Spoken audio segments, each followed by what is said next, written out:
একবার হযরত ওমর রাদিয়াল্লাহু তাআলা আনহু হজ করতে মক্কা এলেন। তিনি কাবার চারপাশে তাওয়াফ করছিলেন। তার সাথে সাথে একই কাতারে তাওয়াফ করছিলেন সদ্য ইসলাম গ্রহণকারী প্রতিবেশী এক রাজা জাবালা ইবনে আইহাম। জাবালা কাবার চারপাশে প্রদক্ষিণ করার সময় সহসা আরেক তাওয়াফকারী জনৈক দরিদ্র আরব বেদুইনের পায়ের তলায় চাপা পড়ে জাবালার বহু মূল্যবান ইহরামের চাদরের একটি কোণা। চাদরটি রাজার কাঁধের উপর থেকে টান লেগে নিচে পড়ে যায়। ক্রোধে অগ্নিশর্মা হয়ে ওঠেন জাবালা। লোকটির কোনো ওজর আপত্তি না শুনে জাবালা তার গালে প্রবল জোরে একটি চর বসিয়ে দেন। লোকটি তৎক্ষণাৎ খলিফার নিকট গিয়ে নালিশ করে এবং এই অন্যায়ের বিচার চায়। খলিফা জাবালাকে তৎক্ষণাৎ ডেকে পাঠান এবং জিজ্ঞাসা করেন যে অভিযোগটি সত্যি কিনা। জাবালা উদ্ধত স্বরে জবাব দেন, সম্পূর্ণ সত্য। এই পাজিটা আমার চাদর পদতলিত করে আল্লাহর ঘরের সামনে আমাকে প্রায় উলঙ্গ করে দিয়েছিল। খলিফা দৃঢ়তার সাথে জবাব দেন, কিন্তু এটা ছিল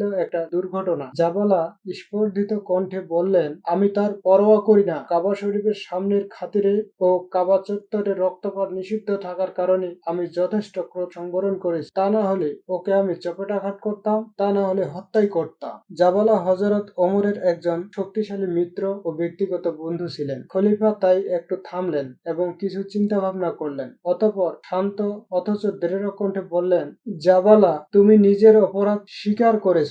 এখন বাদী ক্ষমা না করলে তোমাকে ইসলামী আইনের শাস্তি মাথা পেতে নিতে হবে এবং বাদীর হাতে পাল্টা একটি চপেটাঘাত খেতে হবে। স্তম্ভিত হয়ে জাবালা বললেন, আমি একজন যোদ্ধা আর এ হচ্ছে আমার একজন সাধারণ কৃষক। হযরত ওমর রাদিয়াল্লাহু তাআলা আনহু বললেন, তোমরা উভয়ে মূল্যবান এবং আইনের চোখে সবাই সমান। জাবালা বলল, যে ধর্মে রাজা ও একজন সাধারণ প্রজাকে সমান চোখে দেখা হয়, আমি তার আনুগত্য করতে পারি না। ওই চাষা যদি আমাকে চপেটাঘাত করে তবে আমি ইসলাম ত্যাগ করব। নাউজুবিল্লাহ। হযরত ওমর ততোধিক কঠোর স্বরে জবাব দিলেন, তোমার মতো হাজার জাবালাও যদি ইসলাম ত্যাগ করে চলে যায় তবে সেই ভয়ে ইসলামের একটি ক্ষুদ্রতম বিধিও লঙ্ঘিত হতে পারে না। তোমাকে এ শাস্তি পেতেই হবে। আর এ কথাও জেনে রাখো, ইসলাম কাউকে জোরপূর্বক মুসলমান বানায় না। তোমাকে বানায়নি, কিন্তু ইসলাম ত্যাগ করা এত সহজ নয়। মুরতাদদের শাস্তি হচ্ছে মৃত্যুদণ্ড। হযরত ওমরের শেষোক্ত কথা শুনে জাবালা রাগে ও ভয়ে ঠকঠক করে কাঁপতে লাগলো। হযরত ওমরের নির্দেশে